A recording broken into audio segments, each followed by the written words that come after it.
Le mariage est une route sinueuse. Quand on monte dans la voiture, on ne sait pas si le chauffeur va nous mener à bon port ou nous jeter dans le ravin. On dit que le mari est la tête, mais quand la tête devient folle, le corps tout entier souffre. Asseyez-vous, mes gens, et écoutez le cri de cette femme. C'est l'histoire d'une épouse fidèle, brisée par un homme qui a troqué l'or de son foyer contre la poussière de la rue.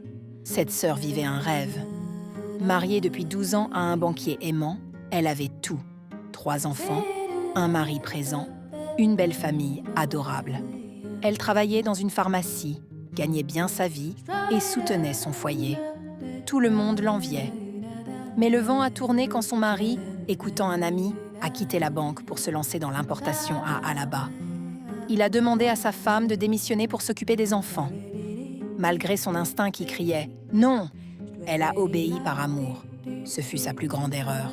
Au début, les affaires marchaient. Mais peu à peu, le mari a changé.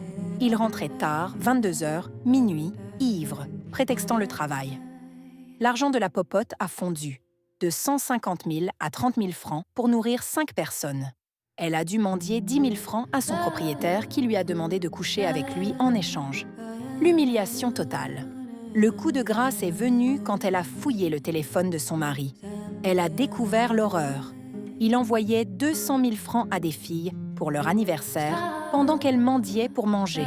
Pire, il a payé un loyer de 1,2 million pour une maîtresse de 23 ans à Lekki. 1,2 million pour une gamine, alors qu'il donnait 30 000 francs à sa femme.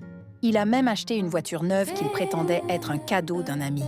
Confronté, le mari n'a eu aucun remords. Il lui a lancé « C'est mon argent, je le dépense comme je veux.